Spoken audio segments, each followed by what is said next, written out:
The good old clap, take one. That's right. How many of you knew what you wanted to be when you were 7 years old? I did. I wanted to be a world champion.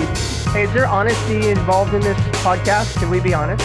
You can shut your lips. And then I just say, put them up, what? Let's go. He's like, you look too pretty on the wave. Get ugly. We can talk about DMT if you want. I thought you were boxing.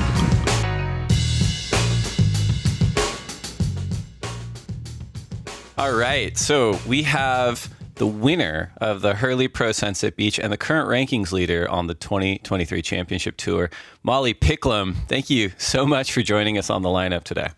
Thank you so much for having me, and what an intro. I like it.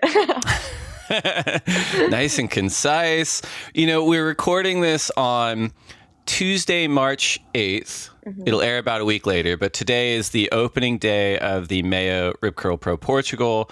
The event is off. You're on the ground there. What are the vibes like? How long have you been there, and what are your impressions of Peniche? So I've been here for maybe 4 days now. And the impressions were pretty excitable. The forecast looked pretty good, but the winds are slowly kind of changing and the forecast just continually changes. So I'm not too sure, honestly, of what conditions we're going to get. We've been sent the backup beach in the chat. So I do and have seen a lot of crew surfing over the back beaches of Pharrell.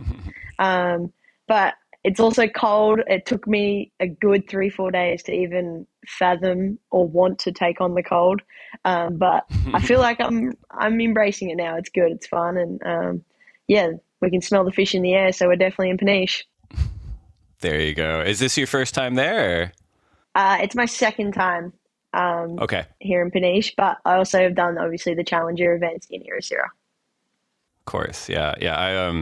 It's such a cool part of the world. And I remember the first year we ran that event, it was actually a Rip Curl search event where they used to move their CT stop around the world, you know, every season. And we went to Peniche, and I remember it was just one of those events that had like 4 locations where we could run. And everyone was like, hold on, like, if we're not running at Super Tubos, there's Moiles, there's Legide, there's Belga. Like, everyone was just like, where are we going? And it's such a unique little peninsula. So like, if the wind's bad on one side, it's usually pretty good on the other. But there's so many waves. Have you mentioned the different contest sites. Have you been surfing anywhere other than the primary location of Super Tubos? I've been surfing Praia de la Rey or something. It's just a bit further north. Yeah. I'm so bad with the pronunciations, but yeah, it's like 20-minute drive north. It's literally like back beach of Pharrell and further, but it's just fun. Like, it's got a low tide right out the back, and then high tide it has a crazy little left. And obviously it's offshore because Super Tubos is howling onshore. Sure. Well, let's wind the clock back a little bit. In the intro, we mentioned that you're coming off your very first championship tour win at Sunset Beach. I mean, your surfing was beyond impressive. You've been chipping away at this elite level for not a very long time, like a little bit last year, some sort of spots here and there. And to come out with a win so early on in your career is just really, really impressive. You know, heading into the event at Sunset Beach, or heading into any event, I guess, did you kind of back yourself as, I could win any of these spots? Or were you kind of like, look, if I make the quarters or better, that's success? Yeah, I think for me personally, every event I go in, I am aware of the challenges, and I'm aware of kind of where I fit in. And I do see myself being able to win any event I enter. That's like why I turn up. I wouldn't show up to a competition if I wasn't a potential winner. So yeah, I mean, and I think too, like pipe, I was so amped and so ready, and like I love that challenge. I do really enjoy that challenge. Just like throwing yourself over the ledge, and I was just super excitable to get out there. And I honestly thought I was going to win pipe just because I just wanted to so bad. And then Sunset, I kind of wasn't as addicted to the vision of winning, but I never lose belief. You know, I definitely feel like surfing, you've just got to put your best foot forward and kind of show up every time. And then I guess one time you'll get let through and you win. So yeah, it was kind of one that I didn't want really bad, but it just came. And I mean, I'm right here to take it. any day of the week. Love it. And uniquely, and this is something I think I noticed when you were competing at the Challenger event, Haleiwa, and then obviously last year and this year, you're one of the only surfers that wears sort of a long-legged wetsuit in Hawaii. What's the reasoning behind that? Is it cold? Is it comfort, protection? Like, what's your thinking with that? Yeah, it's so funny. A bunch of people tell me, they're like, you get so peppered online for like, people think you're in short arms. And I'm like, oh, what, like, that stuff doesn't really bother me or what other people think. But the reason, it's like a long chain. And the reason I wear it is just because it's the only suit that I can wear when I don't have to touch, like once I hit the water. Like if I have a normal spring suit, if it goes up my bum or whatever, I'll be picking up wedgies or bikini. I got to fix them up so I'm not like flashing the cameras, you know. So it's honestly the most comfortable wetsuit, and I don't have to touch it once when I'm out there. Smart. I genuinely think more and more people are going to start doing it just based on your success. So I'm into it. Yeah. So bringing it back to Portugal, we talked a little bit about the different kinds of waves and the venues potentially for the event there. How familiar are you with those kind of waves in terms of where you grew up? Is it similar because it's so tidal in Europe? There's a bunch of beach breaks. You get a variety of kind of conditions, or is it something that you kind of have to put your time in Europe to become familiar with? I think there's a few factors. One, I'm very fortunate of like where I come from. I have a whole different variety of waves, beaches, reefs. And Peniche, I think you don't have to put in a bunch of time. You've just honestly got to embrace the challenges and be like open and vulnerable to acting kind of what happens. One, it's like way colder than like I don't do too well with the cold, but I just don't enjoy that challenge. So that's kind of one element where I definitely would want to get here a week before. But other than that, honestly, the beach breaks and all of that, I think you can bring from your local beach break at home, like knowledge, and you can pretty implement it quite quickly over here. And I don't think success comes from time in the waters of Peniche. It more just comes from like moment to moment adaptability. Right. And when you're talking about the cold, like what kind of equipment are you using in your free surfs and in the heat? And I guess in terms of, we'll get to boards in a second, but just 4.3s, do you wear booties? Do you wear a hood? Like what is your comfort level with that kind of, rubber on you in a way? Yeah. The comfort level is honestly only a 3.2. That's all I can wear because like from a comfort and performance standpoint, any more rubber, honestly am not strong enough to push it around.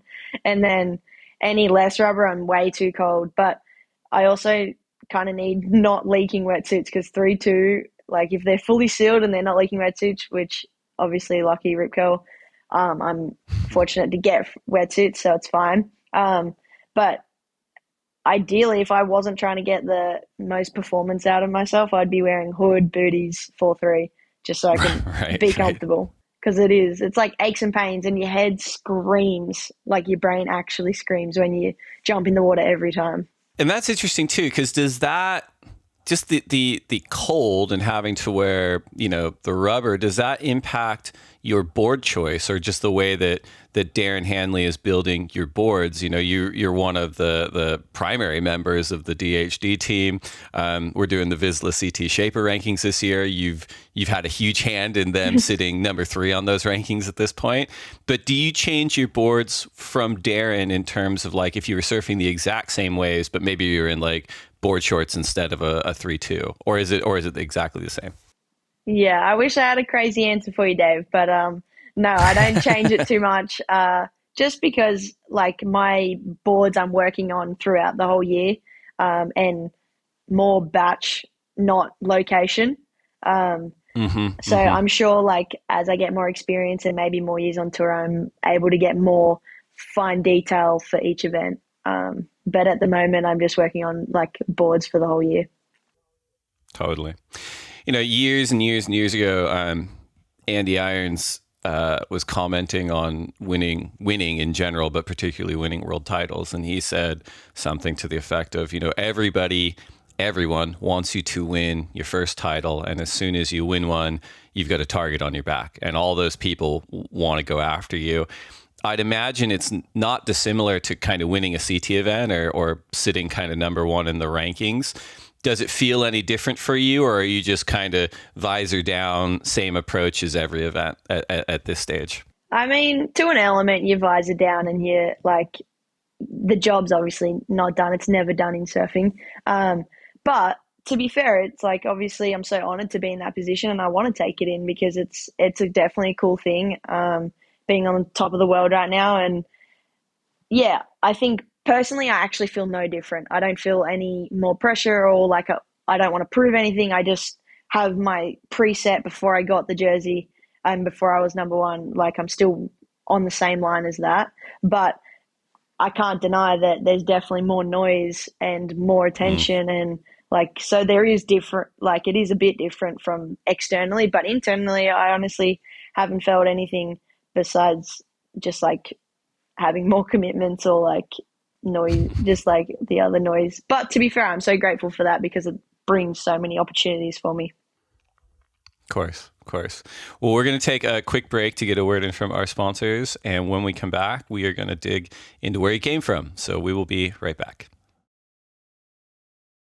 So walk us through where you came from, Molly. Like, what part of Australia? What was the home life like? What did mom and dad do? Siblings? What were your beginnings like? Alrighty, let's wind it back. So I actually went my whole schooling years and to like primary school.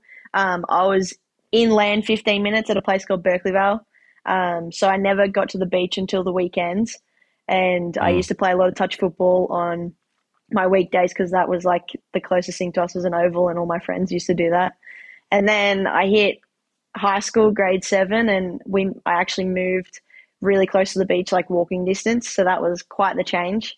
And yeah, I mean, I lived with mum and dad, like shared custody, within like the same sort of town.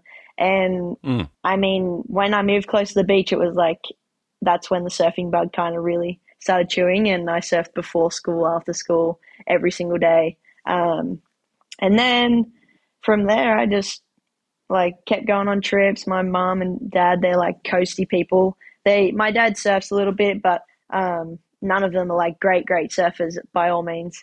But yeah, honestly, we just kept surfing and enjoying the coastal life. And I got to 14, and some friends that I was surfing with at our local beach, Shelley Beach is where I moved, joined the board riders. So then I joined North Shelley board riders, and I never had a full moment of like, oh my God, I want to do this. I just was kind of, okay, like this is what we do now. We live in this community, and all the people that I see every day compete in this thing on the weekend. It's kind of the hangout spot. So then I joined North Shelley board riders and did that. And then I guess the stepping stone was when I got invited to Surfing Australia Lane Beachley camp. And again, I was 14 at that stage, or 15. And yeah, it was just a camp of like all these groms. And then I got awarded the Rising Star Award from Lane. And after that, I guess I was like, well, I mean, I think this means something. So let's like enter another competition.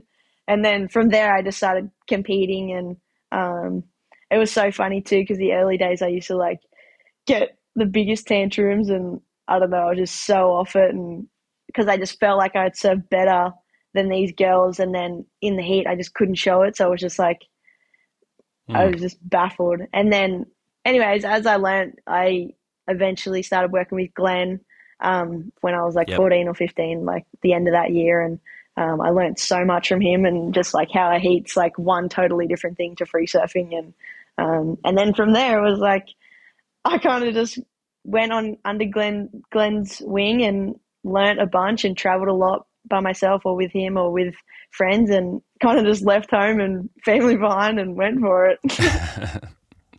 It's interesting, you know, because we talk to so many surfers, and a lot of them at like an elite level, and they kind of generally fall into like one of two camps. You get on the one side, you get the people who were like raised on the beach. You know, my dad was a CT surfer, his dad was a shaper, and all I've ever known is that.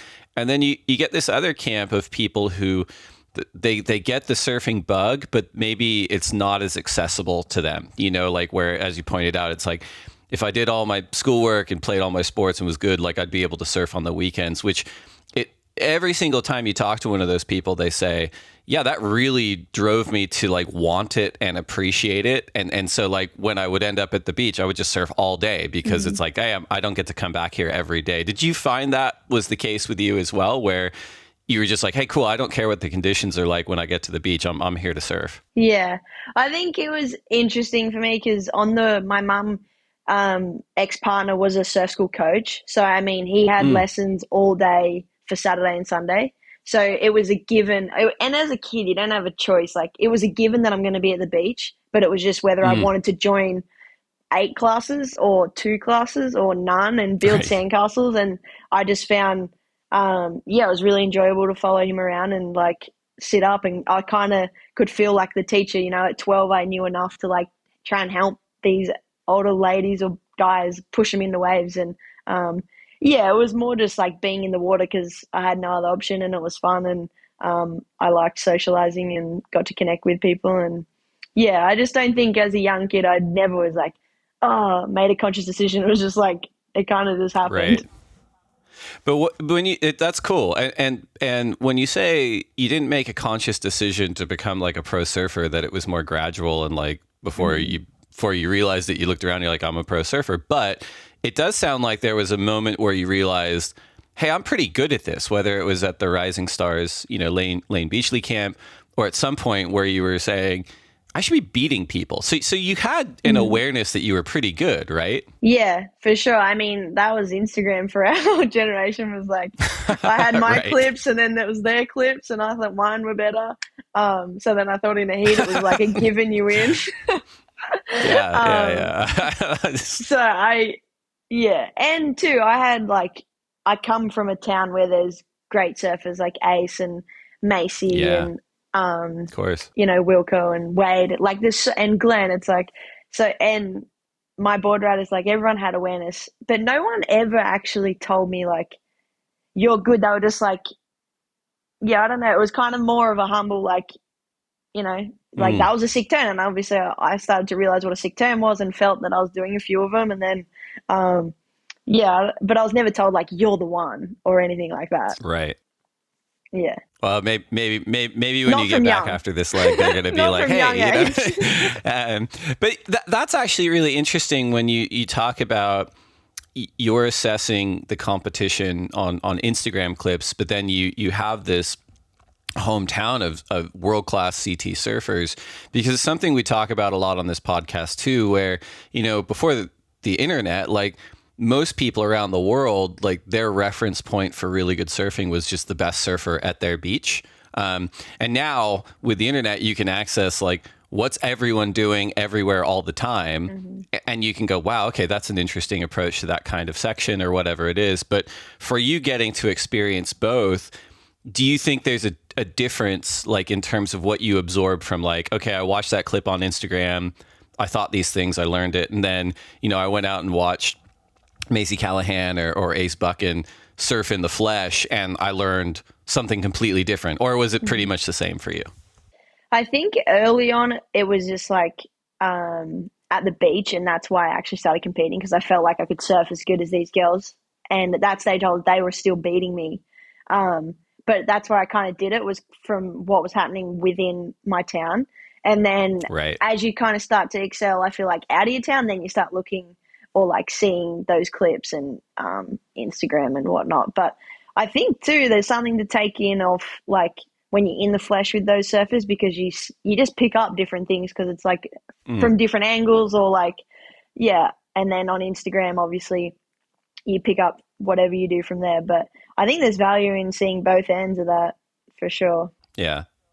I think surfing is one of those things that, you know, even the best film, the best broadcast, the best social media clip, I don't think it ever does it justice. And I mean, when we were all younger, we're watching the broadcasts and you're just, you know, armchair quarterback and you're like, yeah, number 45 on tour. I can't believe that guy's on tour. And then you watch them surf in the flesh and you're like, that is the fastest surfer I've ever seen in my life. Like, it's just like, it's so much different when you see it in the flesh. You mentioned, you know, working with Rip Curl, who's been a longtime supporter of yours.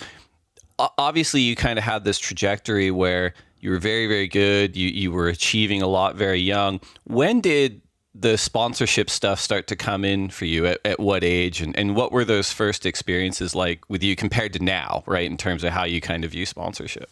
Yeah, I think as a kid, it was definitely like you want the sticker. And I was fortunate enough to be told, like, hey, it's not everything, like some people on tour don't even have stickers and whatever. So I learned pretty quick that it wasn't about, I'm not surfing to get these stickers. But in saying that, it was like, again, if I was surfing better than the person next to me and they had a sticker and I didn't, it was like, why? I want that. Right, yeah. And of course. But then it was just like, I guess I won a couple contests in a row at home. And then Rip Curl contacted me and that relationship started. Two, it was also through one of our local board stores at home, like Slimes. And it was just a local board store and they picked me up first and then I got a bunch of little sponsors. Rip Curl obviously was there and it was very just like, I think I got put on a contract, but it was obviously a super Grom contract, like nothing crazy at all. And then I had like Ocean and Earth and I pretty much actually had like everything covered from just product.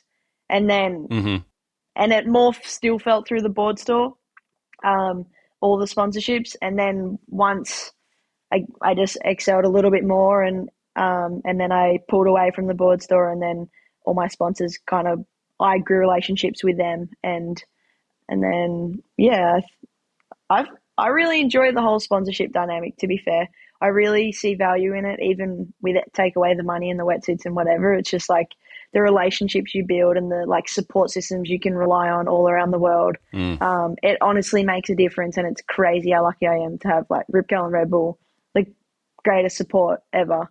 Like it makes totally. a difference. And I want, and it's a really good point to bring up too, because I'd imagine that even at like a very young age, as you pointed out, you're like, I'm surfing better than that person. That person's got a sticker. I don't. It's not just about, as you pointed out, the sticker. It's like, it's what the sticker represents in terms of like, I get exposed to everyone on that team. I get the support network. And you pointed out Rip Curl and Red Bull's, support of their athletes is so radical to the point that, non-Red Bull athletes on tour are very vocal about how envious they are. They're like, man, they get this, they get that. And it really does create a huge advantage to a young athlete that's looking to surf better, right? Yeah, for sure. And I think too, to add, like, there's that level where the support and stuff you don't get into because you actually don't need it because you're just at home surfing. So that's why too I was told like, hey, like the support they can give you at this age and where you are, it's not anything crazy. So that's all the sticker is representing.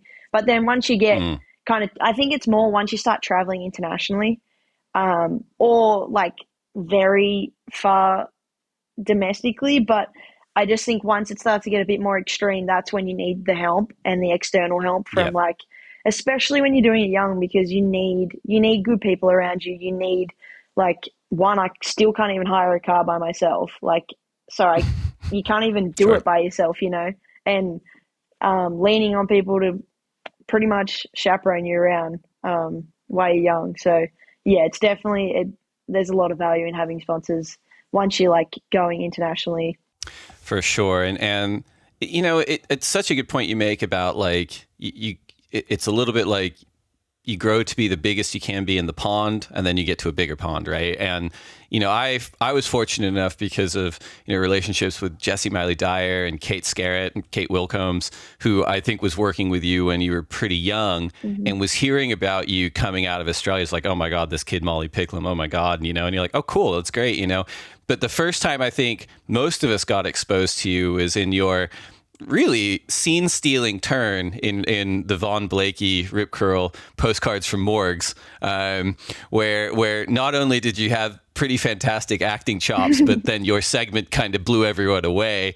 Did you notice a difference for you in terms of kind of global attention pre and post that? Because that did feel kind of like I think it was during the first year of the pandemic and everyone's sitting around and we're like, hey, here's this movie. This movie's really funny. Oh my God, look at this kid. And I think a lot of people out of Australia took notice of you at that point. Yeah, I think at the time I felt that a little bit, but looking back during the dots, I definitely think the Postcards from Morgs movie, it honestly blew up more than what I think Rip Curl even thought it was going to, because it's been so long Sure. since there had been a movie. And then Yeah. I didn't, like, obviously to be in a movie with literally my heroes, like, was incredible in itself, but then also like how big it got was epic. And then, yeah, I think from there, it just like set a bit of context behind my personality and who I am and what I do in the water. It just like created the character for people to follow then. And I feel like that's what it is like at the start, you like social media is there now, but I wasn't that great at that. I didn't show people who I was. So, I mean, if you don't know the person you're kind of following, then you don't follow them, especially not early on when they're kind of not doing anything. So I think that did well of like showing my little like 12-year-old bratty like having fun and ripping out in the water, and just gave people a little bit more to follow. And that kind of kicked off what I would imagine is a strange few years, right? Because you're becoming, you're a teenager, you're performing really well, the world is in this lockdown. You're at a stage where you're good enough to get these results to qualify for the CT. But again, it was such a strange time in the world because of COVID, because of lockdowns, because of the uncertainty and everything. And even on the WSL side, in that window, things changed so much in terms of moving from the 2-tier system to the 3-tier system with the Rip Curl WSL finals and the mid-season relegation. As you were kind of moving through the system at that time, I'm trying to think of how to ask this. Was that like weighing really heavy on you, the uncertainty, or were you just kind of focused on like, okay, next I'm doing that event, I'm going to surf my best, see how it goes, and then kind of moving from there? I think this is a great question. I feel like there's a lot to talk about in this, purely because obviously COVID was like such a crazy experience for everyone. And for me, looking at it, I was just like so fresh, and actually I did my first like international QS to China just before it started. So I honestly didn't even know what was ahead of me. So I didn't like feel like I was missing anything yet, because I didn't know. Right. Like I just trusted that was like kind of what I was meant to be doing, being at home for the next 2 years. But Glenn actually brought awareness to me and was like, just how grateful he was for it for me, because I got to then stay at home and have a year, 2 years to practice my surfing and get way better and more mature and hang with friends and be a kid and be at home and be with my family and grow. And now looking back, I don't know how I'd be today if I didn't have that time to be a kid and grow as a person and grow my surfing. I don't think I'd have the results I have now. I don't think I'd be able to do what I do now without that time as a kid. And then looking like at it now, it's just crazy, because even like Glenn was saying, it's that scary part of when a kid goes and like sponsors are talking, they're like, they want you to do it and you can get results. So you kind of pushed to do it, because once you qualify, it's like you're on for life. Like nothing changes then. Right. And I just think he was a little bit scared, because it's a conversation he would have had to actually say no and do what Katie did, because it's so valuable to do that and take the time to be a kid. And like, there's just so much time to grow in surfing. Like there is time to grow your surfing away from tour, but when you're on tour, it's like all systems go for the event. You're like, to be 100% committed anyway. I think you could maybe squeeze time in here or there, but it would take away your preparation for the events. So honestly, the whole COVID thing is like the biggest blessing, and I don't wish it happened again, definitely not, but I just wish I had more time to be able to go on trips and do and grow my surfing even more. It's such an interesting thing to hear you say that, right? Because I think in a lot of ways that was not the COVID part, but one of the intentions in the redesign, especially at the regional QS level, because in the past, obviously, it was this global qualifying series with all these tiered events and then the CT. And so if you were a young surfer that showed promise, like you'd have to spend quite a lot of money to get into these events around the world. And maybe you weren't ready for it. just physically or emotionally or whatever. And so I do think that's one of the benefits of the redesign, where we're encouraging, young talent to get to stay close to home, to get to hone their surfing, because let's face it, and you're a perfect example of this, like surfing is a community obsessed with the cult of youth. It's not, hey, when you're in your 20s or your mid 20s, you'll probably be a rookie at the elite level. It's like we're seeing 15, 16, 17-year-olds qualify. And, it's so hard to be on the world stage at that point and compete with the world's best surfers, not just from an emotional maturity standpoint, but like in a lot of cases on both the men's and women's side, like a physical maturity. Like you're not, you're not an adult yet necessarily physically at 15, right? And that's a huge challenge. Yeah, it's just crazy, like how much, even me looking back too of like my journey of the past 2 years or 3 years even, it's like how much my body has changed, how much I've changed and what I've been working on, and like just getting to know your body. It's just, yeah, I think the tier of like these new tiers, if you now have the time to go and do that sort of thing. And I've had a friend that didn't make the challenges at home because the Australian region is so hard. It's honestly like if you make the challenges, it's incredible coming out of Australia and to a lot of other countries. But yeah, and I was saying like, hey, take this opportunity and fully run with it and go overseas and enjoy the time off and like go and use it, like don't sit there like chasing other comps, like just do your WSL comps and then like now you have the time to go and improve your surfing and be a kid and all of that. Because yeah, I think I miss that a little bit. And if you make the cut, you obviously get the time off. If you don't make the cut, you don't have time off. It doesn't exist. So it's definitely like all systems go to make the cut. Otherwise you don't get time off. And yeah, that's why I was kind of saying to him like, hey, as soon as you start going, it's going to take off and time will get smaller and smaller. So enjoy it while you got it. Right. And so let's talk about the cut, right? So rookie season 2022, you're in, and even just looking at your results, like you had a kind of a great run as far as like a rookie goes, a 9th at the opening event, and then quarterfinals at Sunset Beach, quarterfinals in Margaret River, but it wasn't enough to tip you over. For someone like yourself that was on such a meteoric trajectory through the system and was kind of pegged to be, you're going to be one of the superstars, to get your shot, and obviously through the redesign to have it cut short pretty abruptly, it must have been taxing, right? In a way. I think the cut was the biggest challenge I've been through for sure. I think it's just like exactly what you're saying. You get the momentum, and as a rookie, you start out, it's honestly like you are swimming in way, way out of your depth of water. Like it's crazy. And you kind of holding on for the ride. And then 3-4 events in, I felt like the 4th event in, I was starting to get my head around and have a direction. And then the 5th event, I mean, we saw a couple of my performances and what I could do there. And I just felt like I'd just started. And as you say, momentum gains through the year. And yeah, I just wish I could have made the cut to have kept going and growing. But in all, like I got knocked off, and I just feel like that example is the same as if you missed a world title, or like obviously a bit different, but same sort of adversity, same challenge.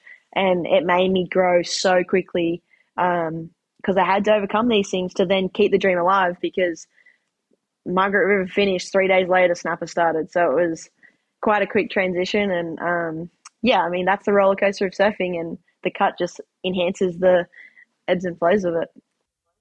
Yeah, and you spoke so beautifully about it in the Red Bull film, What It Takes to Rejoin the World Tour. And I guess in a way, like, we've seen, severe injuries hit promising talent. Mick Fanning comes to mind, right, where he tore his hamstring off the bone. I think it was 2004. And that he's spoken about how that setback completely rewired his brain in terms of how he treats his fitness, his preparation, his surfing, and he went on to have, one of the most amazing careers we've seen in surfing. You even talked about it a little bit with, COVID kind of hitting pause on your trajectory to the point where you could stay home, and it sort of gave you the tools you needed to move on to the next phase. Do you think that falling off tour had a direct impact on how you approach the tour this year, in terms of now you've won Sunset, now you're at the top of the rankings? Yeah, I think the cut, I just feel like all the dots align in your life. Like it kind of, what happens for a reason but I do think, the cut happened, and then I went through a bit of a roller coaster in South Africa. It was quite hard, Manly, like I struggled a lot. And then it was kind of just having faith and trust, and just like, I don't even know what, it was just like, I want this, so let's just keep chipping away at it. And then I guess the start of the year, I kind of got to like, all right, I don't want to sit back and like trust in it. And like, I know that I'm good enough to kind of make things happen, but now I was like, I want to go and get it. I want to own, I want to own my own things. I want to really get out there and surf to win. And yeah, I guess that was kind of the trajectory of where I got to for the start of the season. But I don't think straight after the cut, I was like, all right, this is it. I just like went through the flows and then kind of gathered a few thoughts and words that I wanted to do for the start of the year. Right. In terms of, how you deal with pressure at whatever level of surfing, have you adopted things in your life outside of surfing, like a hobby or, music? What do you do to kind of balance out the intensity of competing against the world's best surfers on the championship tour? Yeah, it's definitely a work in progress. I think the intensities, like I still am getting faced with new ones that I don't know that exist yet, or like, so it's always a work in progress. And I think the main thing I do is like just balancing life between living life, and trying to do my profession at my absolute best. And it's one thing I do struggle with, because it's like, I want to do my best in everything I do. And therefore I am a high critic of myself and a lot of judgment, and around events, it comes with a lot more intensity, and emotional charge is like crazy. So it's definitely difficult, but I think I don't know, chip away at sitting around watching movies or like listening to music. And I do play golf, but again, I can get attached to things, and golf I got attached to, and it's good. I mean, if I have great access to it, but I can't rely on one thing, because we travel around the world. It's different everywhere we go.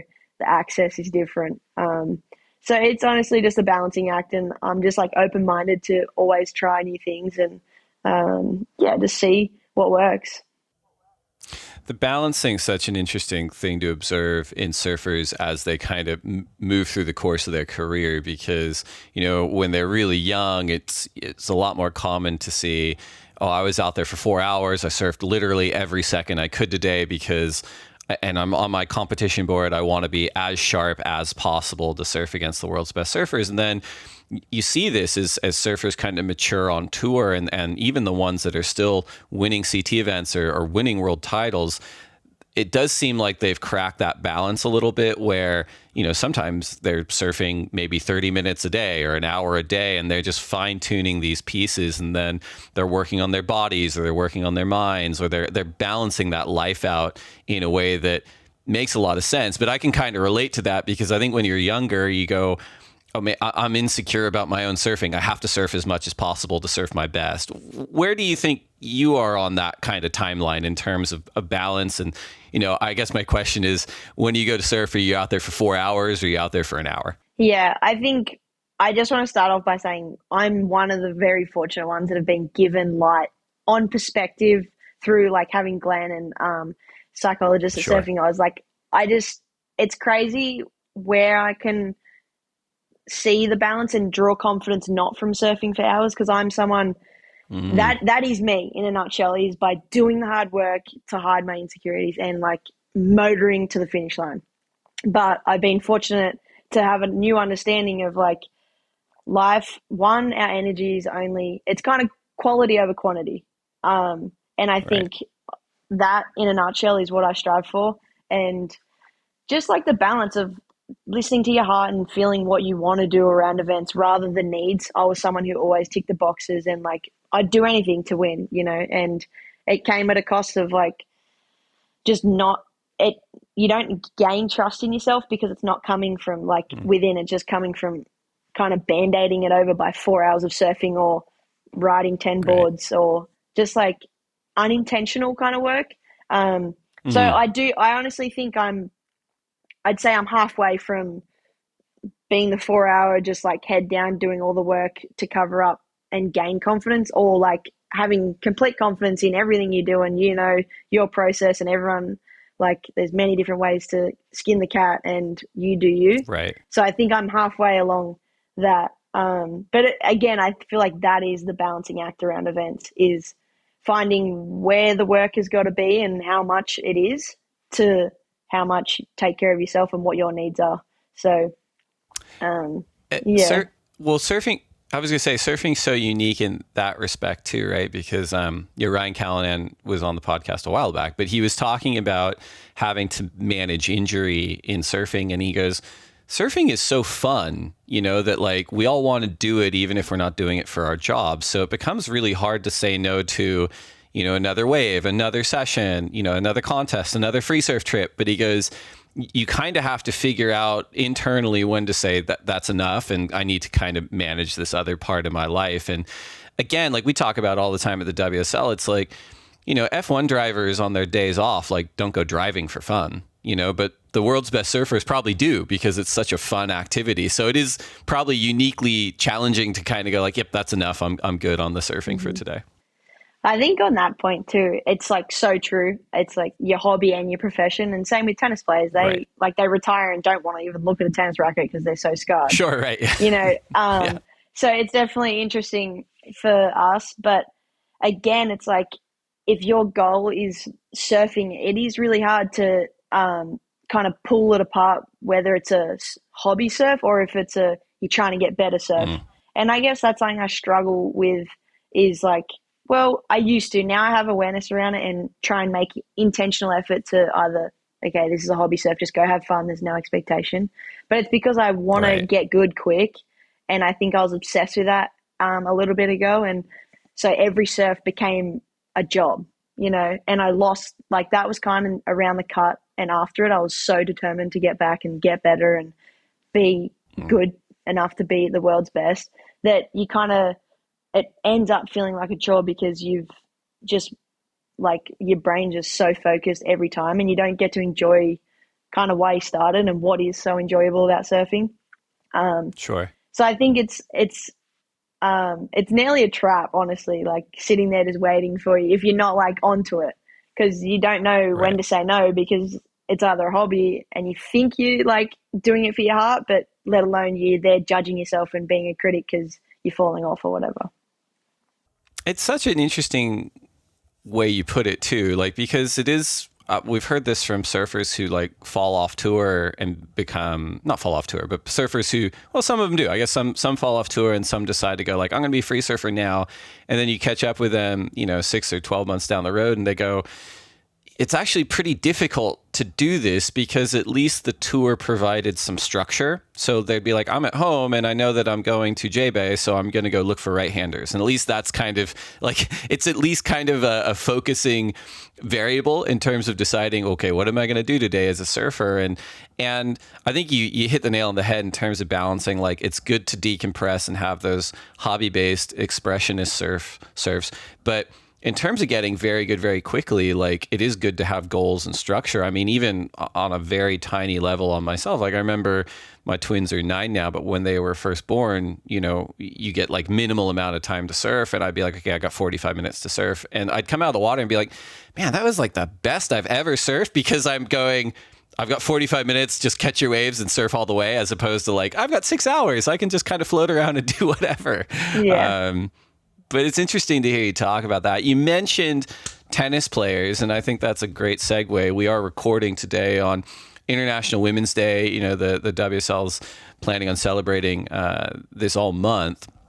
with the Maya Rip Curl Pro Portugal, you chose Ash Barty to wear on your jersey. So give us some background on that choice and how she's kind of influenced you in surfing. Yeah, I think, again, fortunately through my team, I got to meet her.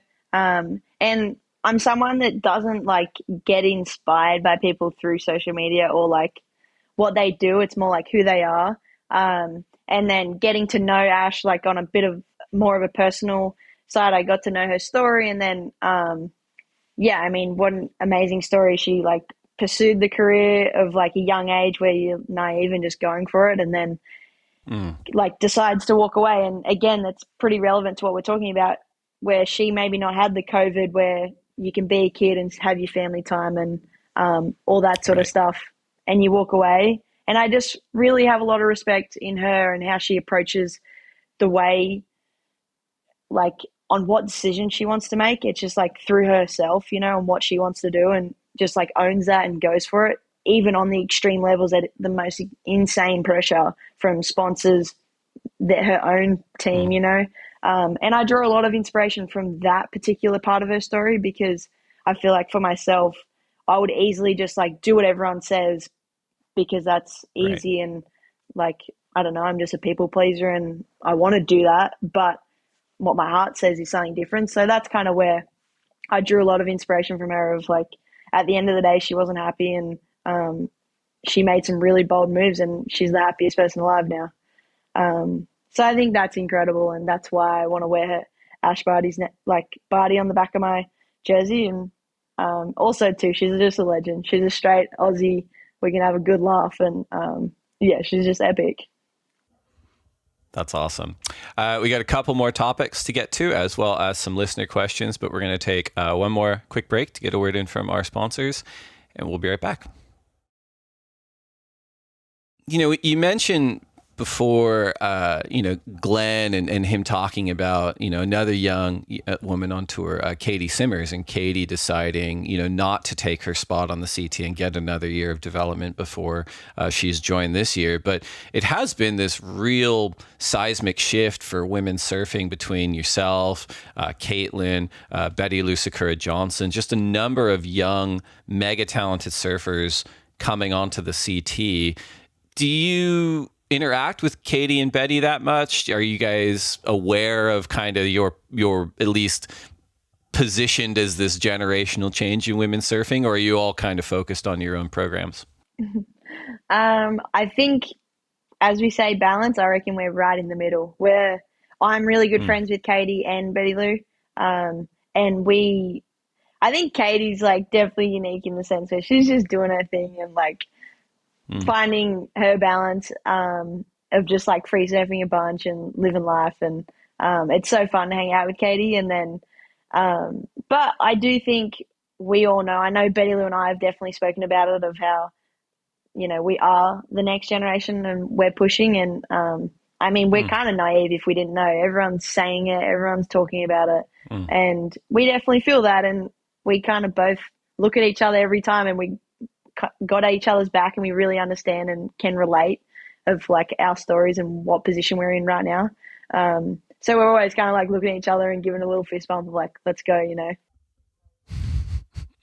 the surfing industrial complex, that's a drink for everyone that listens to this podcast pretty regular, always saying that, but they love throughout history to hype young talent. And a lot of times that talent comes onto the tour, men and women, with almost this like overt sense of, hey, they're going to change everything. They're going to win the world title in their rookie season. That rarely ever happens. And oftentimes that kind of overhype works against the surfer in a way, because it throws off the expectation management of, well, you got in the quarterfinals, you didn't win, that's a failure. It's like, hey, if a rookie gets in the quarterfinals, that's a huge result. But throughout history, we've seen kind of the world champions talk about when they come onto the tour, and they're very humble. They go like, yes, like even if I was like heavily hyped, there are gaps in my surfing. Adriano de Souza comes to mind, where, he came on tour pre-Brazilian Storm. He'd won the World Juniors. He'd blitzed the QS. He had this really high strike rate for, aerial surfing in competition. But he came on and realized, hey, no, I got to work on my rail game. And, a few years later, he's winning Bells Beach, right? Mick Fanning's another one who came on tour with so much hype. He'd won a CT as a wild card, but he goes, my backhand surfing, particularly my backhand surfing in kind of critical waves like Chopu, needs some work. And he would go and spend, 6 weeks in Tahiti outside of the contest just to dial in that part of his surfing. What do you think about that as an elite level competitor yourself? And if you jive with it, are there any parts of your surfing that you're intentionally working on elevating? Yeah, I think firstly, couldn't agree more. That's what is my biggest drive of why I struggle with the balancing part of not surfing every day, is because I see every little bit of where I can improve. And I think too, with the pushing of women surfing and what the women do before my generation was incredible and have set a bar, and then as the next generation, I want to push that bar even higher. And I see places definitely where I can do that in bigger waves, barreling waves, just faster surfing. And just like linking turns together in different variety. I think adding more variety, and we're fortunate that obviously we have very good role models from a female side, but also the guys, they're really pushing what's even possible in surfing. So we have very far to go, but I just think we're in a really good place where there's a lot of females that want to push this sport at the moment. So that statement of what Mick and De Souza and those guys say, I can't agree anymore, and I do feel that absolutely. And I think that's the drive for females, especially, of like pushing your surfing to be as good as a guy. Mm-hmm, mm-hmm. You establish that you treat every event as like, I think I can win. I'm here to win. I'm good enough. I'll put you on the spot here for a moment. If you're looking at the next 3 events, before the relegation, we're here in Portugal. So many options for venues, as we talked about. The next event's Bells Beach, which is sort of the hometown of your primary sponsor in Rip Curl, and then Margaret River, where you had a quarterfinal result last year. Of those 3 remaining in the first half of the season, if you're thinking about your own surfing, where do you feel like you have the greatest advantage if you had to pick one spot? Knowing that, of course, you approach every event like you're going to win, so you could win all 3. But if you had to pick one where you go like, I feel comfortable there, I think that wave suits my surfing, which one would it be? It's so hard because Right. I just feel like there's challenges to every event, and I think like I'm so willing to try and take them on as hard as they can be, that I just like love it and feel like I can win at every event. But I think the one I'd want to win the most is Bells, because I'm a Rip Curl rider and just all my heroes have won Bells, and they say it's like the most iconic event.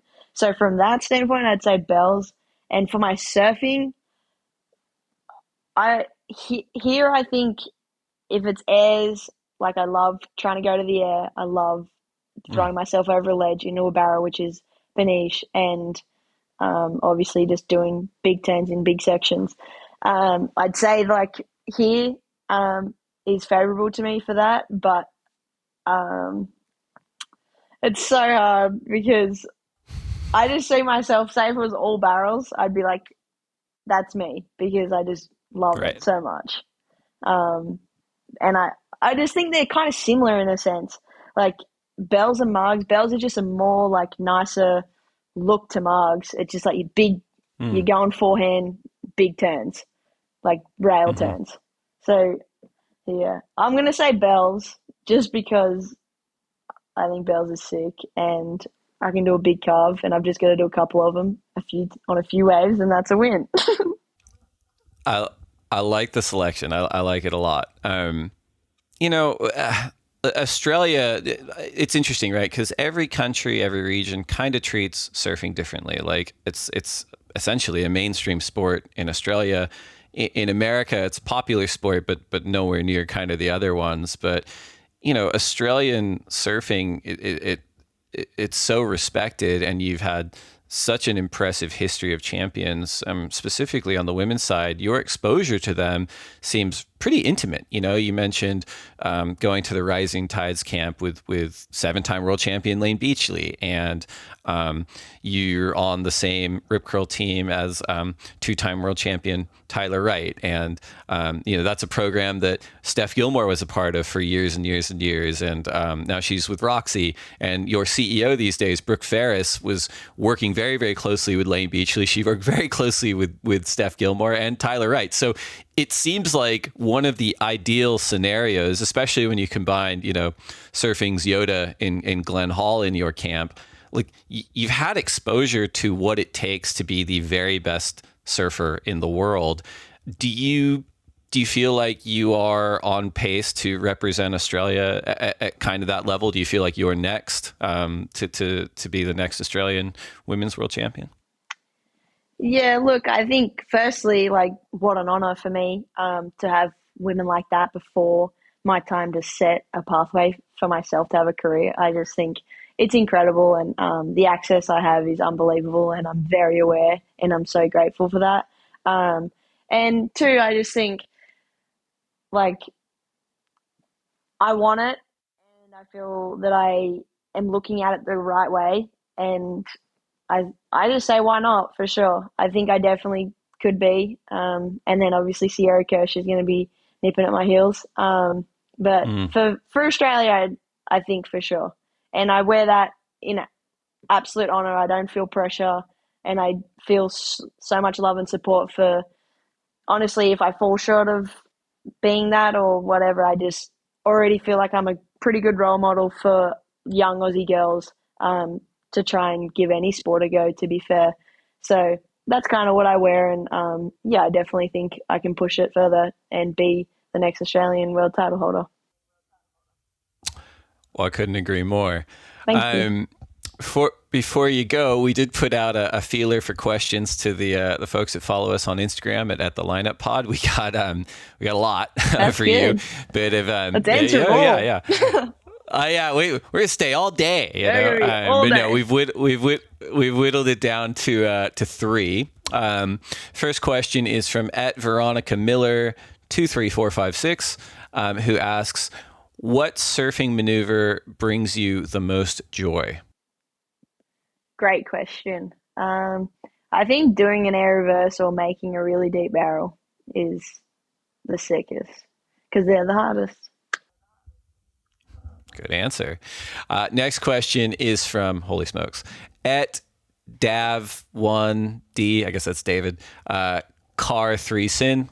Okay, David Carson. What is your favorite preheat snack, in parentheses, other than Red Bull? Great, I'm glad we got that in there. I just love a muesli bar, to be fair, or just any kind of bar, either muesli or nut bar or protein bar of some sort. That's it. Fair enough. Last one we selected is from @AC Condon, who asks, how do you feel about charging chopu for the contests and potentially for the Olympics? I like this. I think that is a very challenging event. It's very scary, but I mean, the potential of having such a shot and such a wave, and it's just like perfect, and the landscape's beautiful. I'm all about it. I love it. I want to be in a big tube over there. I don't know. It scares the heck out of me, but I do think it's just beautiful. And like getting barreled at Chopu is crazy. Like, that's what being a surfer is all about. And I'd love to do it too, because it's fresh for the women. And I think that's not an easy bar to push, but it's right there to be pushed. Love it. Thanks to everyone who wrote in at the Lineup Pod. We're now down to our final segment. It's time for the lightning round. These are 10 questions for you to answer as quickly as you can. I'm excited. If you could only have one board setup for the rest of your life, single fin, twin fin, thruster, quad bonzer, or finless, which would you choose? I'd say twin fin. They're so fun. Coffee or tea? Tea. Burrito or pizza? Oh my gosh, I love food. I'm gonna say burrito. It's got. Oh no, I don't know. I can't pick. Honestly, they're two of my favorites. Last book you read? Braving the Wilderness by Brené Brown. Best surf film ever? Toasted. No, that was cool. That's a good Katie one. did really well on that. What is one wave you never have to go back to?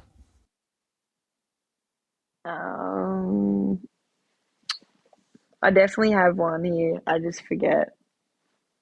I have one that I actually hate, but I just, to be fair, I don't even know. I'll bail you. I'll Can bail you- you can out. you- yeah. You don't have to answer this. If you have one, that's enough. No, That's no, okay. no. Like I- most people are like, oh, I don't want to say it. No, I totally forget. But I remember before I was whinging about someplace, but I just forgot where. I don't even think I went there. I just thought the imaginability of going there, I was like, that's torture. Right. Fair enough. Fair enough. So there's one that exists. You'll discover it in time. Yeah. Um, Sorry. if you only get to surf one wave for the rest of your life, I'd honestly say Karamas, good Karamas, but with no one out. It's a must. fair enough. Best person to share a lineup with? Katie Simmons is pretty fun. She's sick. Or like the guys from home, like Glenn and Chris, like just some of my older friends who are like in my team. They're just like so fun. That's a good answer. Worst person to share a lineup with? Just like either the local guys that are out there to prove a point or like the biggest CT goers that just want every wave. That's a pretty standard answer. Yeah. Last one. Okay, finish this sentence. I will next achieve a state of happiness by... Doing what my heart desires. Wonderful answer. Molly Picklum, it's been an absolute pleasure talking to you on the lineup. Congratulations on all your success already in your young career, and good luck in Portugal, and good luck in the rest of the season. You do inspire all of us, and I'm looking forward to catching up down the track. Thanks so much for having me. It was honestly an honor, and what a good chat. I enjoyed that. And let's go. It's just Good a chat. start. You're welcome back whenever you want. Thank Next you. week. Thanks, guys.